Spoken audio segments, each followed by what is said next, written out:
Hello everybody, my name is James, hope you're doing well and welcome back to another video, and today we're going to be talking about updates from qualifying for the Abu Dhabi Grand Prix, as well as an incident involving Red Bull. If you enjoyed the video, make sure to leave a like and subscribe for more Formula 1 content. Also make sure to follow me and exit James's pit lane, I'll leave a link in the description, but let's jump straight into the video.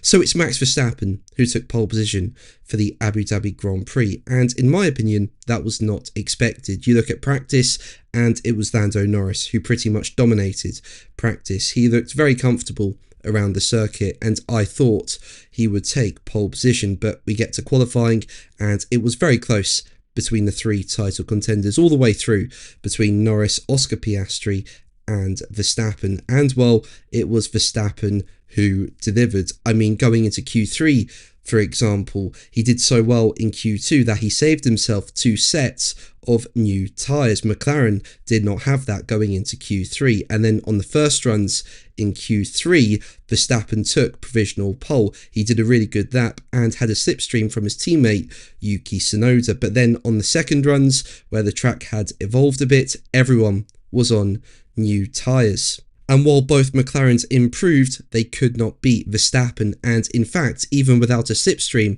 Verstappen went faster and extended his lead at the front. So yeah, Verstappen takes pole, with Lando Norris in P2 and Oscar Piastri in P3. And speaking about taking pole, Verstappen said, in Q2, I stayed on scrub tyres and those laps already felt quite decent. In Q3 around here, the track temperature is coming down and you know you can push more, and that's what we did. We found a bit more lap time and I'm incredibly happy to be in first. That's the only thing we can do, we can control to maximise what we have and what we can with the car, and we definitely did that in qualifying. Now, as a reminder on the title at the moment, Norris leads the standings 12 points ahead of Verstappen and 16 points ahead of Piastri. So if Norris finishes on the podium on Sunday, he will be world champion. And if Verstappen wins on Sunday, Norris has to finish 4th for Verstappen to be world champion. And I wouldn't want to be where Norris is starting tomorrow.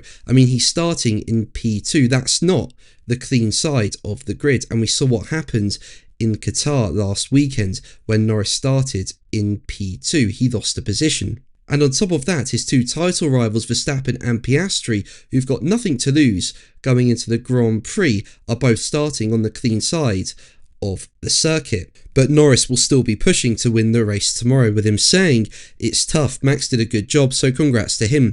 We did everything we could. I think my lap was pretty good. I was pretty happy. Of course, disappointed not to be on pole for the final weekend, but we were just not fast enough today, so we will try and do it tomorrow. But let's move on to Red Bull, and well, there was a really close incident between Yuki Tsunoda and Lando Norris just before qualifying in free practice 3.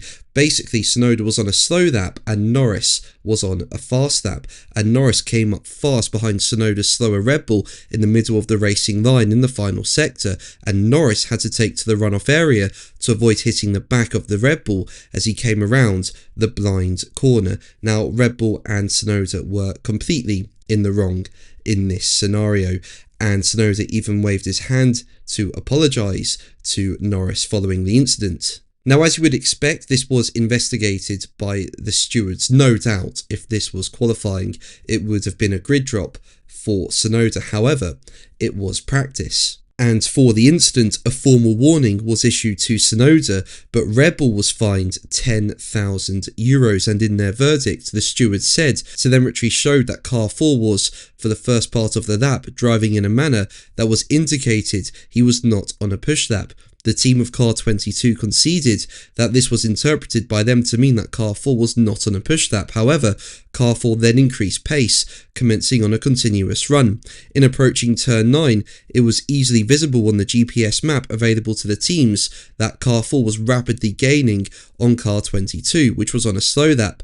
However, the team of car 22 continued to only advise its driver about the following cars on push laps. The stewards determined that the competitor of car 22 should have warned its driver that car 4 was rapidly closing the gap, and it had ample time to do so, and hence imposed the above penalty. Additionally, a formal warning is issued to the driver.